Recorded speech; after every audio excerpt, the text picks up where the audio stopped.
आज हमें पढ़ना है 12th बायोलॉजी की दूसरी यूनिट का पहला अध्याय मतलब अध्याय 5, जिसका नाम है वंशागति की विविधता के सिद्धांत। इसका पहला पार्ट आपको पढ़ा दिया गया है। इसका दूसरा पार्ट हम लेके चलते हैं, जिसमें हम इतने टॉपिक्स लिए हैं जिसपे हमको चर्चा करना है। पहला है क्रॉसिंग ओवर व पुनर्संयोजन, दूसरा है मनुष्य में लिंग निर्धारण, तीसरा है लिंग संलग्न रोग, चौथा है गुणसूत्रीय असामान्यता जिसको सिंड्रोम भी कहा जाता है, अगला है उत्परिवर्तन या म्यूटेशन है। तो हम पहला टॉपिक लेते हैं इसका क्रॉसिंग ओवर, जिसको हिंदी में जीन विनिमय कहा जाता है। 11th में आपने पढ़ा होगा अर्धसूत्री विभाजन, इसके पूरे आपने चित्र भी बनाया होगा, चित्र में समझा होगा इसकी कौन कौन सी अवस्थाएं होती है। तो क्रॉसिंग ओवर या जीन विनिमय अर्धसूत्री विभाजन प्रथम की डिप्लोटीन अवस्था में होने वाली वह प्रक्रिया है जिसमें दो समजात गुणसूत्रों के क्रोमेटिड के कुछ खंडों की अदला बदली होती है, जिसके कारण जीन के विन्यास में भी परिवर्तन आ जाता है। क्या कहा मैंने? इसको एक बार चित्र की सहायता से जल्दी से देख लेते हैं हम कि जीन विनिमय यह कौन सी अवस्था में होती प्रक्रिया और किस विभाजन में होती है। यह अर्धसूत्री विभाजन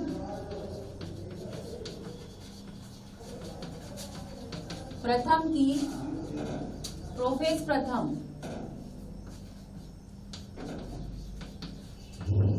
की डिप्लोटीन अवस्था में होने वाली प्रक्रिया है।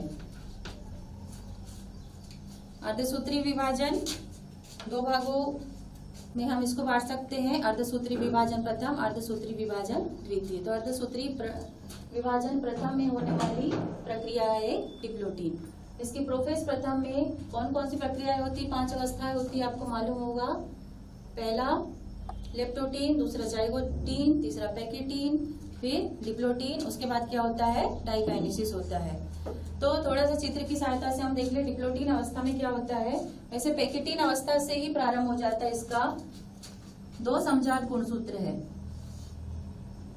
एक ये गुणसूत्र पहला हो गया, दूसरा गुणसूत्र ये हो गया। इस पे जीन है, मान लीजिए A B C D E F G H और इसके ऊपर है 1 2 3 4 5 6 7 8 ये जीन है। तो हम देख लेते हैं ये पैकेटीन अवस्था में इस प्रकार की स्थिति होती है, लेकिन पैकेटीन अवस्था से ही क्या हो जाता है, इनमें आकर्षण, ये दो गुणसूत्रों के पास पास स्थित भुजा, ये वाली जो भुजा है इसकी ये और इसकी ये वाली भुजा, इसमें आकर्षण उत्पन्न हो जाता है। दोनों भुजा एक दूसरे के पास पास आती है और जब पास पास आती है ये अवस्था हमने कहा इसको पैकेटीन। अब डिप्लोटीन अवस्था में देखिए क्या परिणाम होता है। ये जो गुलाबी वाला गुणसूत्र है इसकी ये वाली भुजा का कुछ खंड ये वाले गुणसूत्र में चला जाता है, ये वाले गुणसूत्र की भुजा का कुछ खंड ये गुलाबी वाले गुणसूत्र में आ जाता है। परिणाम देखते हैं हम।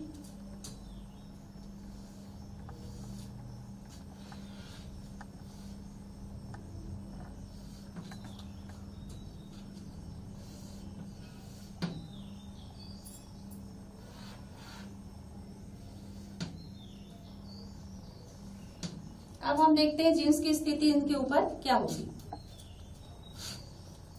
यहाँ पे था ए बी, ये तो जैसा का वैसा ही रहेगा। सी डी, ये भी जैसा का वैसा रहेगा। ए बी सी डी ये क्या है, जीन है। इसके बाद ई एफ जैसे का वैसा रहेगा, लेकिन अब क्या हो गया, यहाँ पे जी और एच कहाँ चले गया है, यहाँ चले गया है। इसके बदले आ जाएगा यहाँ पे 3 और 4 आ जाएगा। ठीक है, अब इसमें देख लेते हैं 1 2 3, सॉरी यहाँ पे जी रहेगा, ये जी है और एच के बदले यहाँ के आ गया कौन सा जीन, 4 वाला, इसका जीन यहाँ पे आ गया है और ये एच कहाँ चले जाएगा, यहाँ पे चले जाएगा, एच चले गया और बाकी जीन अपने स्थान पे ही रहेंगे 7, 8। यहाँ देख रहे हैं आप जीन की अदला बदली हो रही है, तो इस क्रिया को ही क्रॉसिंग ओवर कहा जाता है। तो फिर से एक बार परिभाषा बता दूं मैं इसकी।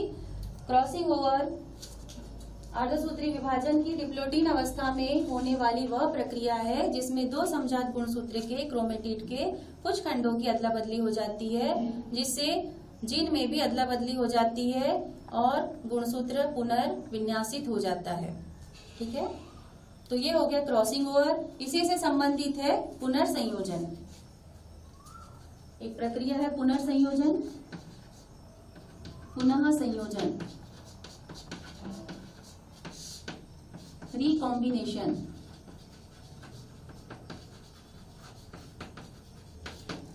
यह क्रॉसिंग ओवर के बाद होने वाली वह प्रक्रिया है जिसमें जीन के आदान प्रदान के बाद गुणसूत्र पुनः विन्यासित हो जाते हैं या पुनः अपनी स्थिति में आ जाते हैं, जिससे नए संयोजनों का निर्माण होता है। क्रॉसिंग ओवर के परिणाम स्वरूप नए संयोजनों के निर्माण की प्रक्रिया को ही पुनर्संयोजन कहते हैं।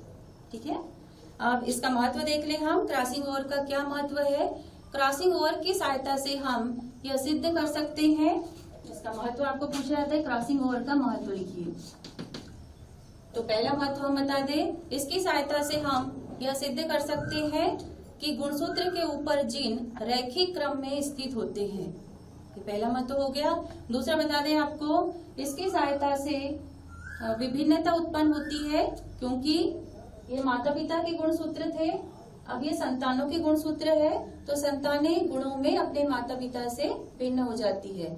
तो दूसरा है इसका महत्व, किससे विभिन्नता उत्पन्न होती है। तीसरा, यह जैव विकास में सहायक होता है। जैव विकास में कैसे सहायक होगा? जब विभिन्नताएं उत्पन्न होगी तभी जीवों का विकास होगा, तो जैव विकास में सहायक होता है यह प्रक्रिया।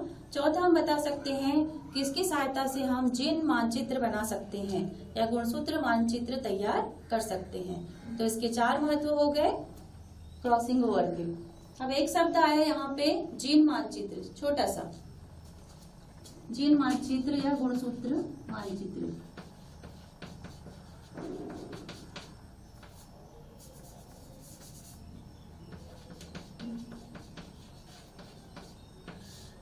इसको गुणसूत्र मानचित्र भी कह सकते हैं।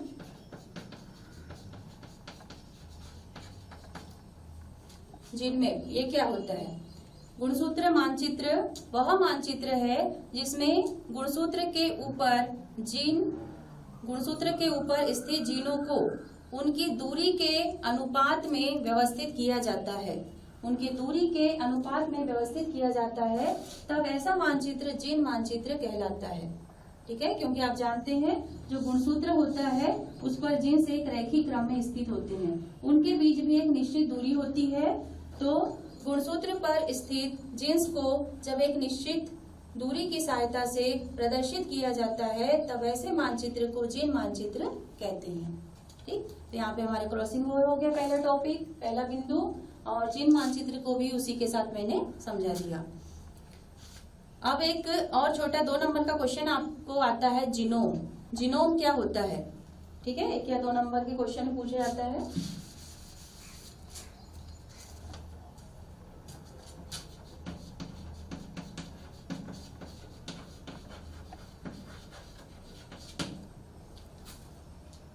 किसी भी, जैसे आप केला खरीदते हैं, कोई फल खरीदते हैं, क्या बोलते हैं? 1 दर्जन चाहिए।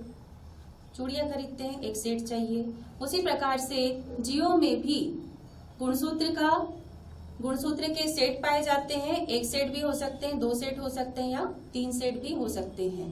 तो जीवों में पाए जाने वाले एक अगुणित सेट को जीनोम कहा जाता है। ठीक है, किसी कोशिका में या किसी जीव में पाए जाने वाले अगुणित सेट को जीनोम कहा जाता है। जैसे कि मनुष्य में 40 गुणसूत्र पाए जाते हैं। कितने गुणसूत्र होते हैं मनुष्य में? 40 होते हैं। 40 को हम ऐसा भी लिख सकते हैं 2 गुणा 23। तो 23 क्या है? यहाँ पे जीनोम है। और इसमें हमने 2 का गुणा किया है, मतलब मनुष्य में गुणसूत्र के 2 सेट पाए जाते हैं। ठीक है, मनुष्य में गुणसूत्र के 2 सेट पाए जाते हैं, तो गुणसूत्र के अगुणित सेट को ही जीनोम कहा जाता है। ठीक है, यहाँ गुणसूत्र मानचित्र भी हो गया, जीनोम भी आपको बता दिया, तो ये अपना पहला पॉइंट पूरा हो गया।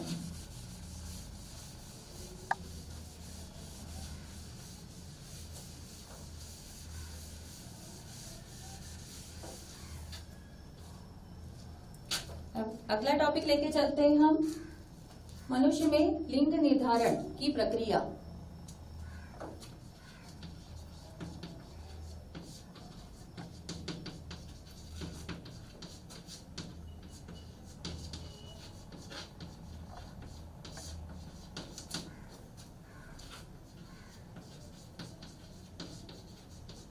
Sex determination in human.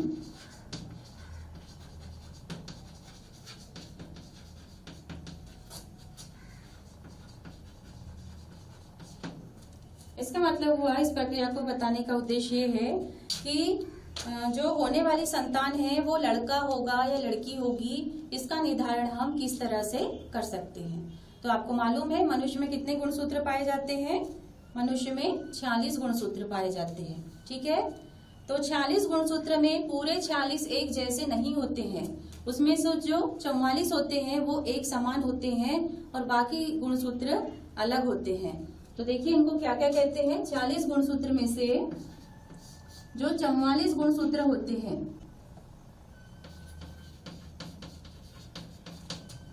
44 गुणसूत्र या 22 जोड़े, ये हमारे दैहिक लक्षणों का, शारीरिक लक्षणों का निर्धारण करते हैं, कायिक लक्षणों का निर्धारण करते हैं, है ना। मनुष्य में होगा तो इसको हम दैहिक लक्षण बोलेंगे, पौधों की बात जहाँ आती तो हम उनके कायिक लक्षण बोलेंगे। तो उनका निर्धारण इन गुणसूत्रों के द्वारा किया जाता है। तो ये गुणसूत्र कहलाते हैं ऑटोसोम। अब बाकी 2 गुणसूत्र जो होते हैं आकार में, संरचना में इन 44 गुणसूत्रों से अलग होते हैं, जिनकी संख्या होती है 2 गुणसूत्र या 1 जोड़े, ये कहलाते हैं लिंग गुणसूत्र।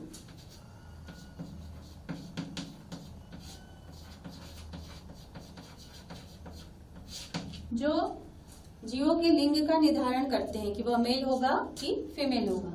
ऑटोसोम्स को दैहिक गुणसूत्र या कायिक गुणसूत्र या अलिंगी गुणसूत्र भी कह सकते हैं।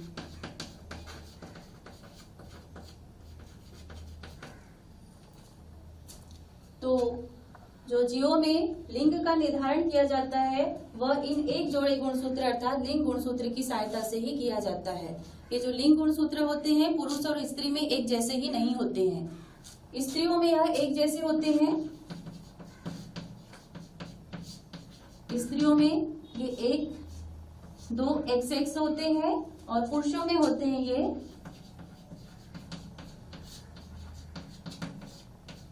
पुरुषों में इनमें होते हैं एक X होता है और एक Y होता है। इसकी संरचना के बारे में थोड़ा सा बता दूं मैं कि जो X गुणसूत्र होते हैं वो आकार में बड़े होते हैं और जो Y गुणसूत्र होते हैं वो X गुणसूत्र की तुलना में आकार में छोटे होते हैं। ठीक है, तो स्त्रियों में 2 एक समान गुणसूत्र लिंगी गुणसूत्र पाए जाते हैं, पुरुषों में 2 अलग अलग लिंगी गुणसूत्र पाए जाते हैं, X और Y पाए जाते हैं। अब हमको बताना ये समझना है कि इनसे उत्पन्न होने वाली संतान लड़का होगा कि लड़की होगी, इसका निर्धारण हम कैसे करेंगे। तो पुरुषों में चूंकि X Y 2 अलग अलग गुणसूत्र पाए जाते हैं तो इसमें 2 प्रकार के शुक्राणु बनते हैं।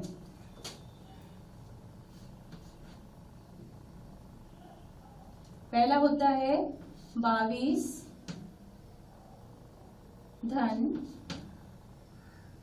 X, दूसरा होता है, यहाँ हम लिखते हैं पुरुषों में कितने गुणसूत्र होते हैं 44 धन XY। ठीक है, स्त्रियों में कितने होते हैं 44, मतलब ऑटोसोम्स लिख दिया हमने 44 धन XX। तो पुरुषों में 2 प्रकार के शुक्राणु बनेंगे, 22 धन X और दूसरा 22 धन Y। स्त्रियों में अंडाणु बनेंगे एक ही प्रकार के 22 धन x और दूसरा 22 धन x। जब निषेचन की क्रिया होती है, ये बन गए गैमेट्स, युग्मक, युग्मक जिसको स्त्री में अंडाणु कहते हैं, पुरुषों में शुक्राणु कहते हैं। ठीक है, आप नामांकित भी कर सकते हैं। अब इनका हम क्रॉस कराते हैं, इनमें निषेचन कराते हैं, तो होने वाली संतान क्या होगा ये हमको पता चल जाएगा।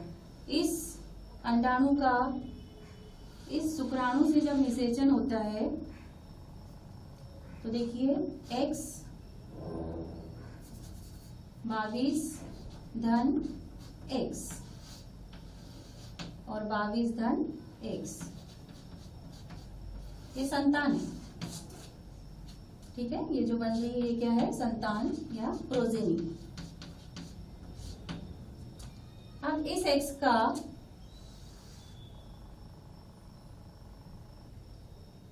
ये x का करा दिया हमने, अब इस x का करा लिया हम, इस x का इस x से, तो देखिए 22 धन x और 22 धन x। ठीक, इन दोनों का हमने करा दिया क्रॉस, किससे, ये पहले वाले x से जो पुरुष में पाया जाता है, इस गुणसूत्र से हो गया। अब देखिए इसका काम खत्म हो गया। अब इसका क्रॉस पुनः हम इन दोनों से कराएंगे। इस x का दूसरे कलर से हम कर देते हैं, इस x का इस y से, तो यहाँ बन जाएगा 22 धन x और 22 धन y। ठीक, अब इसका इससे तो बन जाएगा 22 धन x और 22 धन y, सॉरी हाँ x और 22 धन y। ठीक, इस प्रकार 4 प्रकार की संतानें यहाँ पे बन गई। अब ये संतानें किस प्रकार की होगी ये हम देख लेते हैं यहाँ पे। तो ये यहाँ देखिए, ये एक संतान हो गई, एक प्रकार की संतान, ये दूसरी प्रकार की संतान हो गई, ये तीसरी प्रकार की संतान हो गई और ये हो गई चौथी प्रकार की संतान हो गई। तो चारों में देखते हैं ये लड़का होगा कि लड़की होगी। तो ये जो पहली प्रकार की संतान है जिसमें 22 धन x 22 धन x गुणसूत्र है, दोनों एक से एक से है, तो ये क्या हो जाएगी, ये संतान पुत्री, डॉटर। ये भी संतान कैसी हो जाएगी, 22 धन x मतलब ये भी पुत्री, डॉटर। इसमें देखिए 22 धन x और 22 धन y है इस संतान में गुणसूत्र, तो ये संतान कैसी होगी, पुत्र। 22 धन x 22 धन y, तो ये संतान भी पुत्र होगा। मतलब 50% पुत्री या डॉटर और 50% पुत्र या सन के होने की संभावना रहती है। लेकिन ये सैद्धांतिक रूप से ही सही है कि जो माता पिता की 2 संतानें होगी उसमें एक लड़का होगा एक लड़की होगी, ये आवश्यक नहीं है। कभी कभी ये होता है कि माता पिता की 2 संतानों में या तो 2 लड़कियां भी हो सकते हैं, 2 लड़के भी हो सकते हैं। ये संयोग मात्र होता है। ये पूरी प्रक्रिया निर्भर करती है Y गुणसूत्र के ऊपर। Y गुणसूत्र वाला शुक्राणु, Y गुणसूत्र वाला जो शुक्राणु है वो किस अंडाणु से संयोग करेगा, इस पर निर्भर करता है संतान के लिंग निर्धारण, कि संतान लड़का होगा कि लड़की होगी। ठीक है, तो ये Y गुणसूत्र की भूमिका भी यदि आता है आपको, तो यही मनुष्य में लिंग निर्धारण की प्रक्रिया को समझाना है और आपको लिखना है कि होने वाली संतान लड़का होगा या लड़की होगी, वह सिर्फ Y गुणसूत्र के ऊपर निर्भर करता है, क्योंकि Y गुणसूत्र वाला शुक्राणु किस अंडाणु से संयोग करेगा, इस पर संतान के लिंग का निर्धारण संभव होता है। तो ये हो गया मनुष्य में लिंग निर्धारण की प्रक्रिया। ठीक है, इसको हम और ज्यादा अच्छा समझाने का प्रयास करें, सूचना प्रत बनाए तो 22 को एक साथ हम क्या लिख सकते हैं यहाँ पे 44 धन x। इसको क्या लिख सकते हैं हम 44 धन x। इसको क्या लिख सकते हैं हम 22 और 22 44, है ना। तो 44 धन xy, इसको क्या लिख सकते हैं हम 44 धन xy। ठीक है, तो ये हो गया मनुष्य में लिंग निर्धारण की प्रक्रिया। यहाँ सूचना प्रत बनाना है आपको तो यहाँ लिख सकते हैं आप निषेचन। ठीक है, पहले गेमेट्स बने, युग्मक बने, उसके बाद निषेचन की प्रक्रिया हुई, उसके बाद संतान उत्पन्न हुई और संतान पुत्र होगा कि पुत्री होगी, यह यहाँ पे निर्धारित हो गया। ठीक, अब अगला पॉइंट हम लेके चलते हैं। तीसरा है लिंग सहलग्न रोग।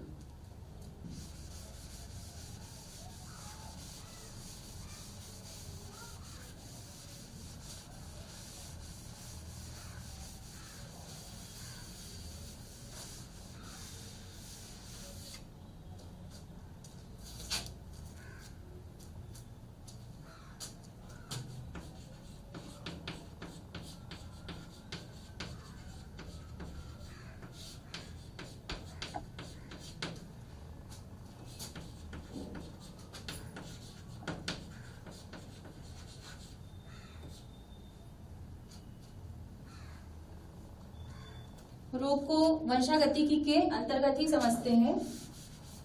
लिंग सहलग्न रोग तथा वंशागतिकी।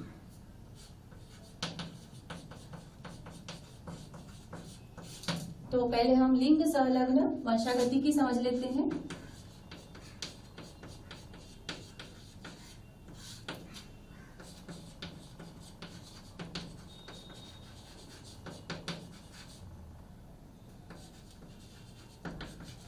सेक्स लिंक्ड इनहेरिटेंस, ये क्या होता है? आपने सहलग्नता इसके पहले पढ़ा होगा या नहीं भी पढ़ा होगा तो मैं आपको सहलग्नता का एक लाइन में परिभाषा बता देती हूँ। सहलग्नता क्या होता है? लिंकेज, जिसको इंग्लिश में कहा जाता है, माता पिता के गुणसूत्रों में उपस्थित जीन्स में संतानों में एक साथ जाने की प्रवृत्ति पाई जाती है, उस प्रवृत्ति को ही सहलग्नता कहा जाता है। सह मतलब साथ साथ, लग्नता का मतलब होता है जाना या बंधुता। ठीक है, साथ साथ जो बंधुता पाई जाती है उसको सहलग्नता कहा जाता है। एक बार पुनः परिभाषा आपको बता दूं। माता पिता में उपस्थित गुणसूत्रों के ऊपर पाए जाने वाले जीन्स में संतानों में एक साथ जाने की प्रवृत्ति पाई जाती है, इस प्रवृत्ति को ही सहलग्नता कहा जाता है। ठीक है, आपको कभी 2 नंबर में ये चीज पूछ लेता है, सहलग्नता। इस सहलग्नता के कारण ही जो संतानें होती है वह माता पिता से गुणों में समान होती है, क्योंकि गुण कहाँ से जाएंगे? माता पिता से संतानों में ही गुण जाते हैं। तो इसको हम बताते हैं लिंग सहलग्न वंशागतिकी क्या कहलाती है। इसके पहले इसमें हमको 2-3 चीजें समझना है। लिंग सहलग्न जीन, दूसरा लिंग सहलग्न लक्षण, और लिंग सहलग्नता। ये क्या होता है? पहले समझ ले लिंग सहलग्न जीन क्या होते हैं। ऐसे जीन जो लिंग गुणसूत्रों के ऊपर पाए जाते हैं, लिंग गुणसूत्रों के ऊपर पाए जाने वाले जीन को ही लिंग सहलग्न जीन कहते हैं। ठीक है, दूसरा लिंग सहलग्न लक्षण, ऐसे लक्षण जिनका निर्धारण लिंग गुणसूत्रों पर पाए जाने वाले जीन के द्वारा होता है, उसे लिंग सहलग्न लक्षण कहते हैं, क्योंकि जीन ही लक्षणों का निर्धारण करता है, या पढ़ चुके हैं। तीसरा लिंग सहलग्नता, लिंग गुणसूत्रों पर पाए जाने वाले जीन का तथा जीन द्वारा निर्धारित लक्षणों का संतानों में जाना लिंग सहलग्नता कहलाता है। ठीक है, लिंग सहलग्नता को एक बार फिर से पढ़ ले। लिंग गुणसूत्रों पर पाए जाने वाले जीन और उनके द्वारा निर्धारित लक्षणों का एक पीढ़ी से दूसरी पीढ़ी में जाना लिंग सहलग्नता कहलाता है।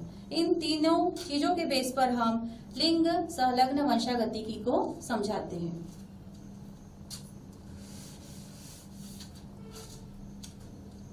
आपको लिंग संलग्न लक्षण मैंने बताया कि लिंग गुणसूत्रों के ऊपर इसके जीन्स पाए जाते हैं और ये जीन्स कहाँ जाते हैं, माता पिता से संतानों में जाते हैं। तो इस पर आधारित हमको दो रोग, यहाँ पे दो बीमारियां पढ़ना है, दो लक्षण पढ़ना है।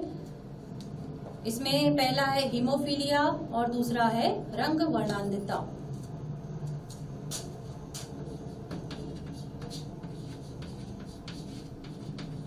रंग वर्णांधता, जिसको कलर ब्लाइंडनेस कहा जाता है, ये क्या है, एक प्रकार का लिंग सहलग्न रोग है।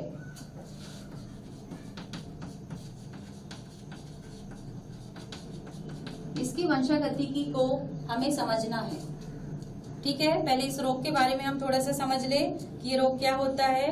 रंग वर्णांधता एक ऐसा रोग है जिसमें रोगी अथवा पीड़ित व्यक्ति मिलते जुलते रंगों में भेद नहीं कर पाता।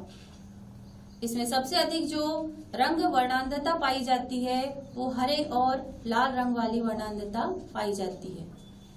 ठीक है, इसमें व्यक्ति या रोगी मिलते जुलते रंगों में भेद नहीं कर पाता, तो इस रोग को हम कहते हैं रंग वर्णांधता कहते हैं। अब हमें इसकी वंशागतिकी को समझना है, तो इसमें हम कुछ केस देख लेंगे। इसमें क्वेश्चन के रूप में आपको केस आते हैं कि इस प्रकार के व्यक्ति का विवाह यदि इस प्रकार की स्त्री से कर दिया जाए तो उत्पन्न संतानों में इस रोग की वंशागतिकी को समझाइए। तो पहले मैं इसके जीन्स के बारे में आपको बता देती हूँ। ये जो रोग होता है एक अप्रभावी जीन के द्वारा होता है। ये जो रोग होता है रंग वर्णांधता का, ये अप्रभावी जीन के द्वारा संचरित होता है, अर्थात एक पीढ़ी से दूसरे पीढ़ी में जाता है, और प्रभावी जीन के द्वारा ये संचरित नहीं होता है। और ये भी समझ लीजिए कि इसका जो अप्रभावी जीन होता है या प्रभावी जीन होता है वो केवल X गुणसूत्र के ऊपर पाया जाता है। रंग वर्णांधता का जो जीन होता है वह केवल X गुणसूत्र पर पाया जाता है, Y गुणसूत्र के ऊपर नहीं पाया जाता। अब मान लीजिए स्त्रियों में दो XX गुणसूत्र होते हैं और दोनों पर इसका अप्रभावी जीन पाया जाता है। अप्रभावी जीन है मतलब हम स्मॉल c से इसको प्रदर्शित करेंगे। रंग वर्णांधता इंग्लिश में हमने क्या कहा, कलर ब्लाइंडनेस, तो कलर का हम C लेते हैं यहाँ पे जीन को दर्शाने के लिए। तो यदि इसका अप्रभावी जीन दोनों X गुणसूत्रों पर पाया जाता है, इस साइड लिख देते हैं हम, बाद में जब हम क्रॉस कराएंगे तब भी आपको आसानी होगी समझने। इसका अप्रभावी जीन स्त्रियों में दोनों X गुणसूत्र के ऊपर पाया जाता है, तो ऐसी स्त्री होगी रंग वर्णांध होगी। जब केवल एक X गुणसूत्र के ऊपर पाया जाएगा इसका अप्रभावी चिन्ह, तब ऐसी स्त्री होगी वाहक, और दोनों X गुणसूत्रों के ऊपर इसका अप्रभावी चिन्ह नहीं पाया जाएगा तो ऐसी स्त्री होगी सामान्य। चलिए पुरुषों में देख लेते हैं। मेल में इसमें एक X और एक Y गुणसूत्र पाया जाता है। मैंने आपको अभी बताया कि Y गुणसूत्र के ऊपर रंग वर्णांधता का अप्रभावी चिन्ह नहीं पाया जाता है, केवल X के ऊपर पाया जाता है। तो यदि एक X गुणसूत्र के ऊपर पाया जाएगा तो ऐसा पुरुष होगा वर्णांध पुरुष। यदि X के ऊपर नहीं पाया जाएगा अप्रभावी जीन तो ऐसा पुरुष होगा सामान्य पुरुष। अब मान लीजिए हम कहते हैं कि एक X के ऊपर अप्रभावी पाया जाता है स्त्रियों में इसका जीन, दूसरे के ऊपर नहीं पाया जाता, तो ये रंग वर्णांध होनी चाहिए। लेकिन जब एक X गुणसूत्र के ऊपर इसका अप्रभावी जीन है तो दूसरे X गुणसूत्र के ऊपर इसका प्रभावी जीन होगा, कैपिटल C जिसको हमने दर्शाया है। तो ये जो प्रभावी जीन है इसके प्रभाव को खत्म कर देता है, इसलिए वह स्त्री वर्णांध न होकर वाहक होती है। वाहक का मतलब क्या होता है? ये अपनी संतानों में इस लक्षण को ले जाती है। ठीक, अब हम इसके केस देख लेते हैं। जैसे एक केस यहाँ पे दिया हुआ है आपके सिलेबस में, वर्णांध पुरुष व सामान्य स्त्री द्वारा उत्पन्न संतानों में वर्णांधता की वंशागतिकी को समझाइए। वर्णांध पुरुष और सामान्य स्त्री या सामान्य स्त्री, चलिए वर्णांध पुरुष, इसके केस देख लेते हैं हम। केस 1, वर्णांध पुरुष और स्त्री यदि वाहक हो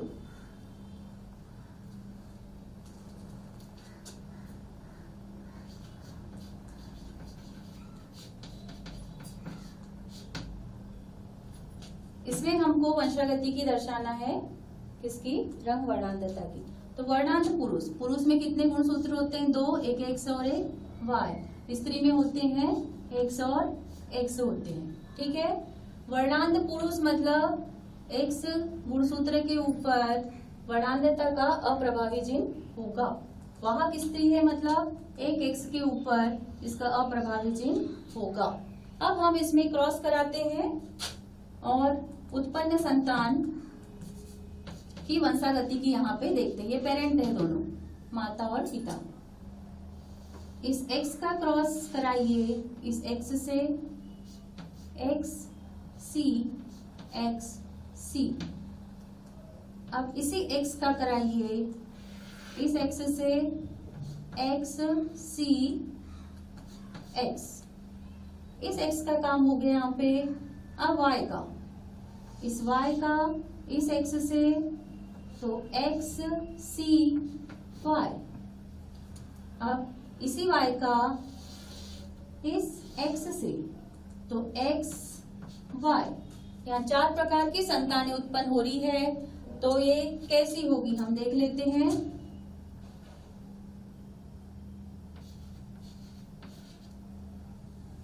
दोनों एक्स गुणसूत्र है मतलब ये कैसी संतान है? पुत्री है। और पुत्री कैसी होगी? दोनों एक्स गुणसूत्रों के ऊपर इसका अप्रभावी जीन है, तो ये होगी वर्णांध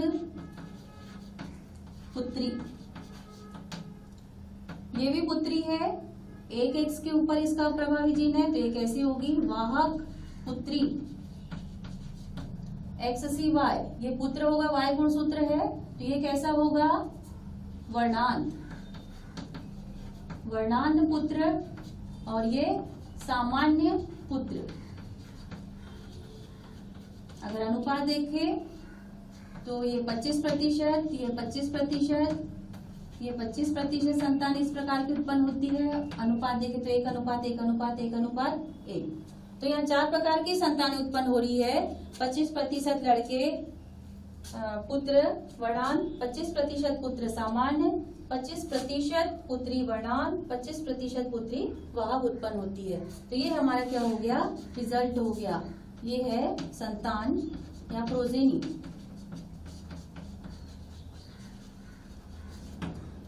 तो रिजल्ट में आप पूरा लिख सकते हैं। आपको नीचे रिजल्ट लिखना होता है। जब इस प्रकार का क्रॉस वर्णांध पुरुष का क्रॉस वाहक स्त्री से कराया जाता है तब 4 प्रकार की संतानें उत्पन्न होती है और ये चारों आप लिख देंगे। ये पहला केस हो गया। अब इस प्रकार का एक दूसरा केस देख लेते हैं हम।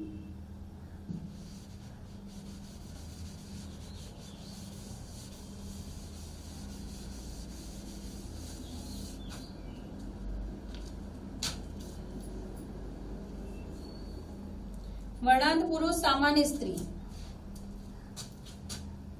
वर्णांध पुरुष सामान्य स्त्री। वर्णांध पुरुष मतलब एक्स वाई, एक एक्स के ऊपर अप्रभावी जीन। सामान्य स्त्री मतलब केवल एक्स एक्स। ठीक है, इनका कराइए आप क्रॉस एक्स सी एक्स, फिर इस एक्स का इस एक्स से एक्स सी एक्स। अब y का कराइए इससे एक्स वाई, फिर इसी y का इससे कराइए तो एक्स वाई। यहाँ पे आपको दो प्रकार की संतानें दिख रही है, जिसमें से आप बता सकते हैं, पहला वाला केस समझ चुके हैं आप। 50% पुत्री कैसी होगी, वाहक, और यहाँ जो पुत्र है वो कैसे होंगे, 50% पुत्र सामान्य। ठीक, ये हमारा रिजल्ट आ जाएगा कि जब वर्णांध पुरुष का विवाह सामान्य स्त्री से कराया जाता है तो दो प्रकार की संतान उत्पन्न होती है। ये आपको दोनों दिख रही है। ठीक है, तो ये पहला रोग हमने पढ़ा यहाँ पे, रंग वर्णांधता, जिसकी वंशागति की लिंग गुणसूत्र की सहायता से होती है। एक ऐसा और रोग है हीमोफीलिया।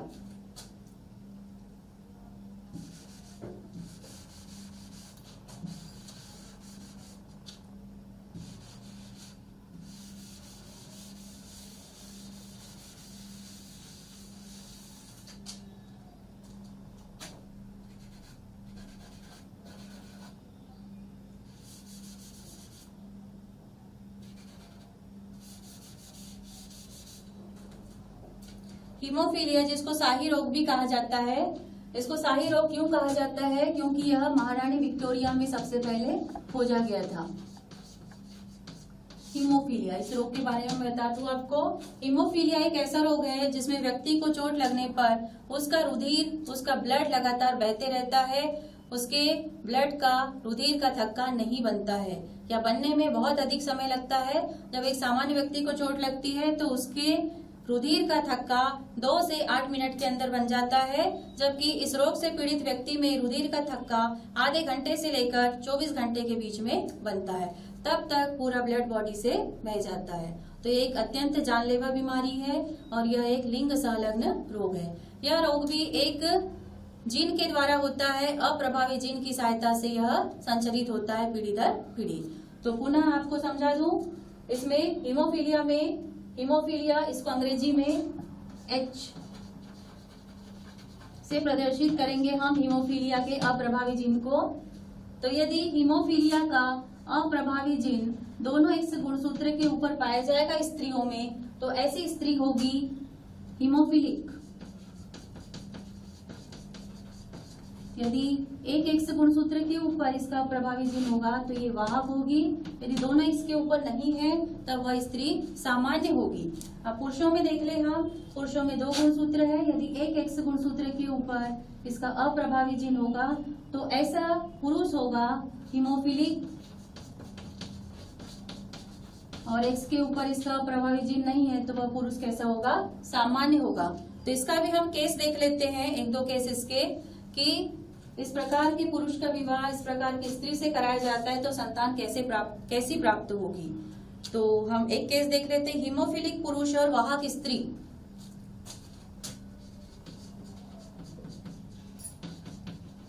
हीमोफिलिक पुरुष और वाहक स्त्री, इनका विवाह जब कर दिया जाए तो संतानें किस प्रकार की प्राप्त होगी। पुरुष में XY गुणसूत्र, स्त्रियों में X गुणसूत्र होते हैं, लिंग गुणसूत्र। हीमोफिलिक पुरुष है मतलब इसके ऊपर अप्रभावी जीन, वाहक स्त्री मतलब एक के ऊपर अप्रभावी जीन। अब इनका हम क्रॉस कराते हैं, ये हो गए पेरेंट्स। इस X का इस X से XH XH, अब इसी X का इस X से तो XH X। ठीक, अब X का यहाँ पे काम हो गया। अब Y का क्रॉस कराएंगे इससे, XH Y, इसका इससे XY। तो आप देख रहे हैं यहाँ पे 4 प्रकार की संतानें प्राप्त हो रही है। अब चारों प्रकार की संतानें में कौन कौन सा रोग होगा ये हम देख लेते हैं। ये जो संतान आपको दिख रही पुत्री XX है तो ये कैसी होगी, X, दोनों X गुणसूत्र के ऊपर हीमोफीलिया का अप्रभावी जीन है तो ये होगी हीमोफिलिक पुत्री।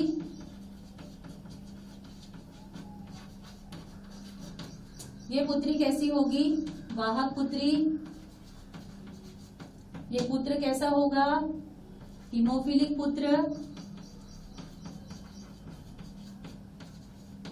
और ये पुत्र कैसा होगा, सामान्य पुत्र, नॉर्मल सन। तो इसका भी प्रतिशत हम देख लें, ये 25%, ये 25%, ये 25%। तो ये हमारा रिजल्ट भी हमको लास्ट में लिखना होता है, तब हमारा ये आंसर कंप्लीट होता है। तो ये हमारा तीसरा पॉइंट हो गया लिंग संलग्न रोग तथा उनकी वंशागति की। अब अगला ले लेते हैं हम गुणसूत्रीय असामान्यता। अब हमारा अगला टॉपिक है यहाँ पे गुणसूत्रीय असामान्यता या सिंड्रोम। आपको पता है गुणसूत्र की संख्या मनुष्य में कितनी होती है, 40 होती है। 2 लिंग गुणसूत्र पाए जाते हैं और 44 ऑटोसोम्स पाए जाते हैं। लेकिन यदि इनकी संख्या में गड़बड़ी आ जाती है तब मनुष्य में कुछ बीमारियां उत्पन्न हो जाती है। तो ऐसी बीमारियों को सिंड्रोम कहा जाता है। तो हमें यहाँ पे पढ़ना है 2 प्रकार की गुणसूत्रीय असामान्यता। इसमें पहले हम पढ़ ले लिंग गुणसूत्रीय असामान्यता और इससे संबंधित रोग या सिंड्रोम पढ़ते हैं। लिंग गुणसूत्र 2 होते हैं, स्त्रियों में 2 XX, पुरुषों में 2 मतलब 1 X 1 Y होता है। लेकिन जब पुरुषों में 44 धन XY गुणसूत्र होते हैं सामान्य पुरुषों में, लेकिन जब इसके स्थान पर गुणसूत्र लिंग गुणसूत्र में एक X गुणसूत्र की बढ़ोतरी हो जाती है तब एक सिंड्रोम या एक रोग उत्पन्न होता है जिसको क्लीनफेल्टर सिंड्रोम कहा जाता है। क्लीनफेल्टर सिंड्रोम से पीड़ित जो पुरुष होता है उसमें सामान्य पुरुषों के समान लक्षण नहीं होते हैं और पुरुष असामान्य होता है। मतलब उसके शरीर का जो कद होता है वो छोटा होता है, उसके हाथ छोटे होते हैं, पतले होते हैं, थोड़ा ठीकना होता है और अधिकांश वह स्त्रियों के समान लक्षण को धारण किए होता है। जैसे आवाज उसकी पतली होती है, शरीर पर कम बाल होते हैं। इस प्रकार स्त्रियों के समान लक्षण इस सिंड्रोम से पीड़ित पुरुषों में होते हैं। तो ये सिंड्रोम हो गया पहला क्लीनफेल्टर्स सिंड्रोम जो पुरुषों में पाया जाता है और गुणसूत्र की संख्या उसमें 40 के स्थान पर हो जाती है 47 हो जाती है। एक गुणसूत्र की बढ़ोतरी यहाँ पे हो जाती है। अगला सिंड्रोम हम देखते हैं या रोग देखते हैं जिसको टर्नर सिंड्रोम कहा जाता है। जब स्त्रियों में आपको पता है एक सामान्य स्त्री है तो उसमें गुणसूत्र कितने होंगे, 44 धन XX गुणसूत्र पाए जाते हैं, 2 X गुणसूत्र पाए जाते हैं सामान्य स्त्री में। लेकिन जब स्त्रियों में इस एक X गुणसूत्र की कमी हो जाती है, लिंग गुणसूत्रों में से केवल एक ही गुणसूत्र पाया जाता है, तब ऐसी स्त्री इस सिंड्रोम से पीड़ित हो जाती है। अब गुणसूत्र उसमें कितने हो गए, 44 धन XX के स्थान पे 44 धन X हो गया, तो इसमें गुणसूत्र की संख्या हो जाती 40 के स्थान पर 45 हो जाती है। तब ऐसी स्त्री जो होती है उसमें कुछ लक्षण पुरुषों के समान होने लगते हैं, जैसे कि उसकी आवाज भारी होती है, उसके शरीर का कद और बनावट पुरुषों के समान होती है, आवाज उसकी भारी होती है, शरीर पर बाल अधिक पाए जाते हैं, कुछ लक्षण उसमें पुरुषों के समान पाए जाते हैं। ठीक है, तो ये हो गया लिंग गुणसूत्रीय असामान्यता संबंधित रोग जो लिंग गुणसूत्रों में बदलाव या कमी अथवा अधिकता के कारण हो सकते हैं। दूसरे प्रकार का है दैहिक गुणसूत्रीय असामान्यता। आपको पता है मनुष्य में 44 दैहिक गुणसूत्र होते हैं जिसको हम ऑटोसोम्स कहते हैं। तो 44 गुणसूत्र या 22 जोड़ी गुणसूत्र पाए जाते हैं। इनमें से किसी भी जोड़ी गुणसूत्र में एक गुणसूत्र की कमी हो जाए या बढ़ोतरी हो जाए तो कौन कौन से सिंड्रोम उत्पन्न होते हैं ये हम देखते हैं। तो इसमें पहला हमको देखना है, पहला सिंड्रोम या पहला रोग इसको डाउन सिंड्रोम कहा जाता है। मनुष्य के 21वें जोड़े गुणसूत्र में जब एक गुणसूत्र बढ़ जाता है या एक गुणसूत्र की बढ़ोतरी हो जाती है तब ऐसे गुणसूत्रीय असामान्यता वाले रोग को कहा जाता है डाउन सिंड्रोम कहा जाता है। एक गुणसूत्र की बढ़ोतरी हो जाती है, किसमें, 21वें जोड़े गुणसूत्र में एक गुणसूत्र की बढ़ोतरी हो जाती है। तो इसमें गुणसूत्र कितने हो जाएंगे, 44 होना चाहिए था, 44 धन XX या XY होना चाहिए था, तो इसमें 44 के स्थान पे हो जाएंगे 45, मतलब 47 गुणसूत्र हो जाएंगे।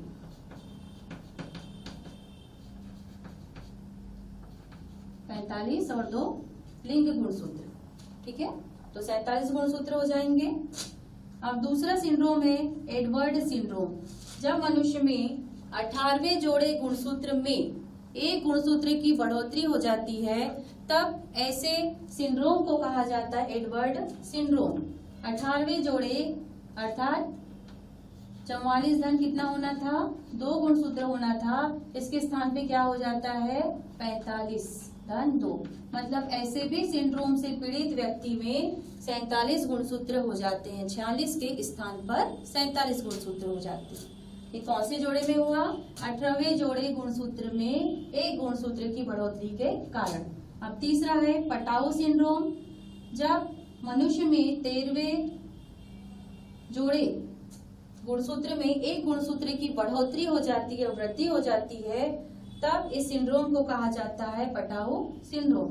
सामान्य मनुष्य में 44 धन 2 गुणसूत्र होते हैं, लेकिन यहाँ पे भी 13वें जोड़े गुणसूत्र में एक गुणसूत्र की वृद्धि हो जाएगी। 13वां जोड़ा मतलब कितना होना था गुणसूत्र, वहाँ 2 होना था, एक जोड़े में 2 गुणसूत्र पाए जाते हैं, लेकिन यहाँ 2 के स्थान में कितने हो रहे हैं, 3 हो रहे हैं। तो यहाँ भी कितने गुणसूत्र हो जाएंगे, इसमें 47 गुणसूत्र हो जाएंगे।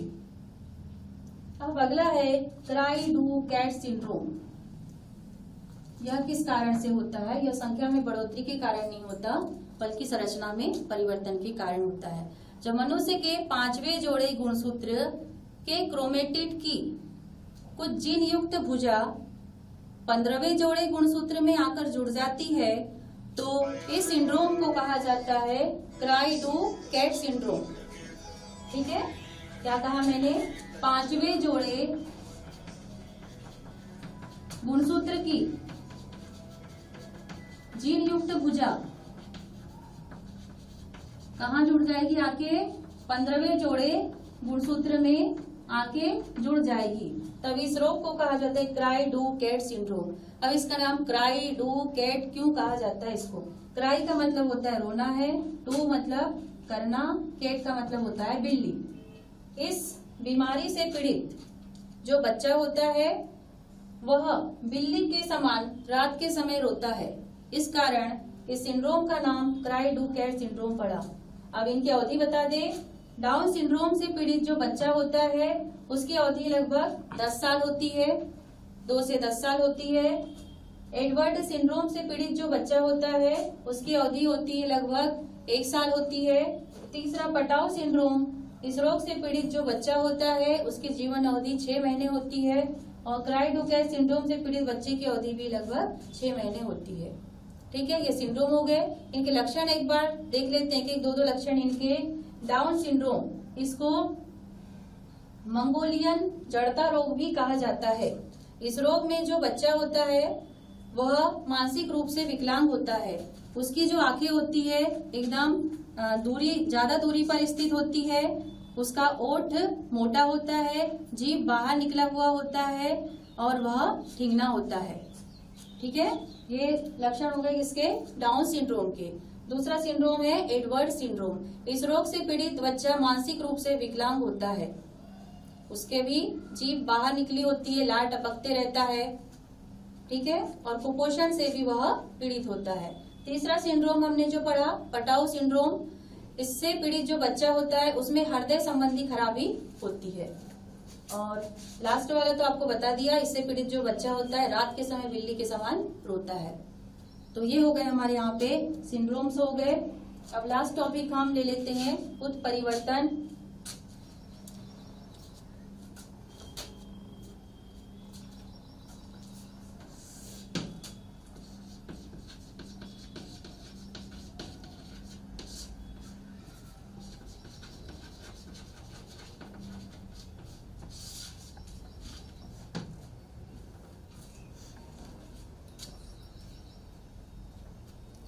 तो उत्परिवर्तन पहले आपको बता दूं मैं इसकी परिभाषा एक लाइन में।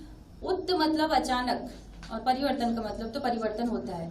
जीवों के अनुवांशिक पदार्थ में अचानक होने वाले परिवर्तन को उत्परिवर्तन कहते हैं। जीवों में अचानक होने वाले परिवर्तन को उत्परिवर्तन कहते हैं। ये 2 कारणों से हो सकता है, या तो ये गुणसूत्र की संख्या में परिवर्तन के कारण हो सकता है या संरचना में परिवर्तन के कारण भी हो सकता है। तो हम देख ले इसको एक चार्ट के रूप में जल्दी से। उत्परिवर्तन 2 प्रकार का, एक होता है संख्यात्मक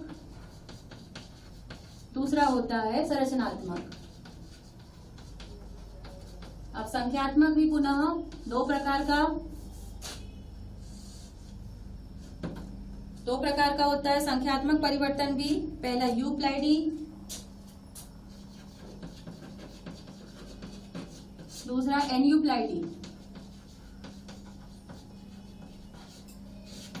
यूक्लिडी का मतलब होता है जब गुणसूत्र के पूरे सेट में परिवर्तन हो जाए। जीनोम मैंने पहले ही आपको बता दिया है, जीओ में गुणसूत्र का सेट पाया जाता है। यदि उस सेट में 1, n, 2, n, 3, n, 4, n में यदि परिवर्तन हो जाए, कमी हो जाए चाहे बढ़ोतरी हो जाए, तो उसको कहा जाता है यूक्लिडी। गुणसूत्र के पूरे सेट में परिवर्तन।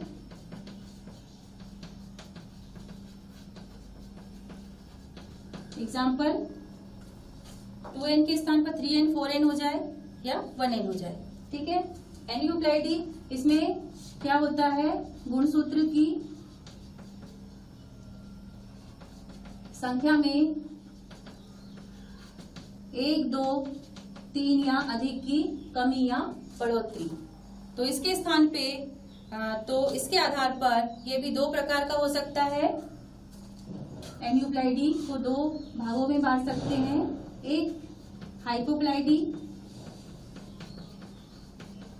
और दूसरा है हाइपरप्लाइडी। हाइपोप्लाइडी के अंतर्गत गुणसूत्र की संख्या में कमी हो जाती है। एक गुणसूत्र 2, 3 या अधिक गुणसूत्रों की कमी हाइपोप्लाइडी के अंतर्गत हो जाती है। हाइपरप्लाइडी इसके अंतर्गत 1, 2, 3 या अधिक गुणसूत्रों की बढ़ोतरी हो जाती है, ठीक है। जैसे कि हमने इसके एग्जाम्पल अभी देखा, हाइपरप्लाइडी का बता सकते हैं, जैसे मैंने समझाया उस आधार पे। यहाँ पे जैसे एडवर्ड सिंड्रोम, डाउन सिंड्रोम, इसमें गुणसूत्र की क्या हो गई, वृद्धि हो गई, बढ़ोतरी हो गई। तो ये एग्जाम्पल किसका हो गया, हाइपरप्लाइडी का। हाइपोप्लाइडी का एग्जाम्पल आप क्या बता सकते हैं, 45 गुणसूत्र कहाँ पे हुए थे, जैसे इसमें टर्नर सिंड्रोम, ये एग्जाम्पल है किसका, हाइपोप्लाइडी का, ठीक है। हाइपोप्लाइडी में कमी, हाइपरप्लाइडी में वृद्धि। अब संरचनात्मक परिवर्तन, ये भी 4 प्रकार का हो सकता है। पहला है न्यूनता,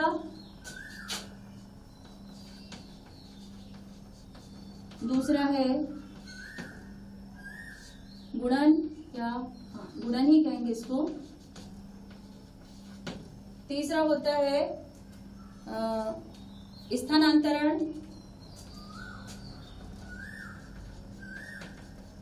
और चौथा होता है प्रतिलोमन या इन्वर्सन। पहला न्यूनता, आपको पता है कि गुणसूत्र की 2 भुजाएं होती इस प्रकार से। यदि किसी जीन युक्त भुजा का विलोप हो जाए, यहाँ से हट जाए, तो इस प्रक्रिया को न्यूनता कहा जाता है। किसी जीन युक्त भुजा का गुणसूत्र से हटना न्यूनता कहलाता है। दूसरा है गुणन, यदि अन्य गुणसूत्र से कोई जीन युक्त भुजा आकर यहाँ पे जुड़ जाए तो इस प्रक्रिया को कहा जाता है, गुणन कहा जाता है, ठीक है। तीसरा है यहाँ पे स्थानांतरण, जब 2 समजात गुणसूत्र में से किसी गुणसूत्र की एक गुणसूत्र की भुजा दूसरे में आने लगती है, दूसरे गुणसूत्र की भुजा पहले गुणसूत्र में आके फिट हो जाती है, अर्थात दोनों की जीनयुक्त भुजाओं का स्थानांतरण हो जाता है, तो इस प्रक्रिया को स्थानांतरण कहते हैं। चौथा है प्रतिलोमन। प्रतिलोमन वह प्रक्रिया है जिसमें कोई गुणसूत्र 180 अंश के कोण पर घूम जाता है, जिससे उस पर उपस्थित जीन्स के विन्यास में परिवर्तन आ जाता है। देख लीजिए इसको, ये इस प्रकार A, B, C, D है कोई गुणसूत्र, अगर ये घूम जाए इस प्रकार से,